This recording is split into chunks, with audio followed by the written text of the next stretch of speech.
केजकडून कळंबकडे जाणाऱ्या राष्ट्रीय महामार्गावरती काल सायंकाळी 4:30च्या दरम्यान महामंडळाच्या एसटी बसला आग लागली आणि या आगीमध्ये एसटी बस ही पूर्णपणे जळून खाक झाली। या आगीमध्ये 3 महिला ज्या कळंब शहरातील असल्याची माहिती आहे त्या होरपळून जखमी झालेल्या आहेत। त्यांच्यावरती सध्या केज येथील रुग्णालयामध्ये उपचार सुरू आहेत। 4:30च्या दरम्यान ही बस केजकडून कळंबकडे जात होती। दरम्यान अचानक या बसच्या समोरच्या भागाला ज्या ठिकाणी हिचं इंजिन आहे त्या ठिकाणी आग लागली आणि आता जर परिस्थिती या बसची पाहिली तर संपूर्ण इंजिनचा जो भाग आहे तो सुद्धा पूर्णपणे जळून खाक झालाय। तर वरचा जो छत या बसचा तो सुद्धा पूर्णपणे जळून खाक झालेला आहे। पूर्ण या बसची राख झाल्याचं पाहायला मिळतंय। आतमधले जे सीट आणि आतला जो भाग आहे तो सुद्धा पूर्णपणे जळून गेल्याचं या ठिकाणी दिसून येतंय।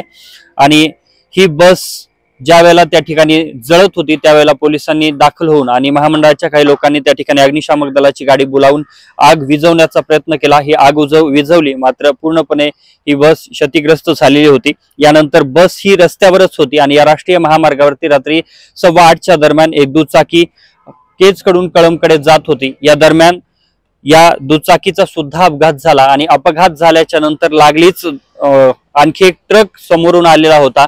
ज्या ट्रकने फरफटत या दुचाकीला काही अंतरापर्यंत नेलं। या ठिकाणी जर पाहिलं आपण तर ही बोरची गाडी आपल्याला पाहायला मिळते। ही सुद्धा या ठिकाणी केज पोलीस स्टेशन मध्ये आता आणण्यात आलेली आहे।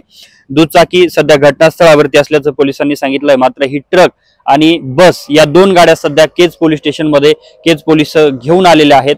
रात्री मात्र हा अतिशय धक्कादायक असा घटनाक्रम या रस्त्यावरती पाहायला मिळाला। 4:30च्या दरम्यान ज्या वेळेला ही बस जळाली त्यानंतर दुचाकी धडकली आणि दुचाकी धडकल्याच्या नंतर लागलीच एका ट्रकनं त्या दुचाकीला काही मीटर अंतरापर्यंत फरफटत नेलं। या अपघातामध्ये सुद्धा अशोक हाके नामक एका तरुणाचा मृत्यू झालाय। तर आणखी एक दुचाकीवरील तरुण जो होता तो जखमी झाला असून त्याच्यावरती सुद्धा सध्या अंबाजोगाई येथील स्वाराती रुग्णालयामध्ये उपचार सुरू आहे।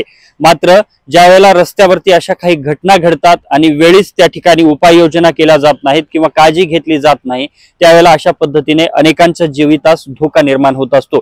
दुसरीकडे जर आपण पाहिलं तर महामंडळाच्या अनेक बसेस ज्या बसेसचं गेल्या अनेक वर्षांपासून इन्स्पेक्शन झालेलं नाही।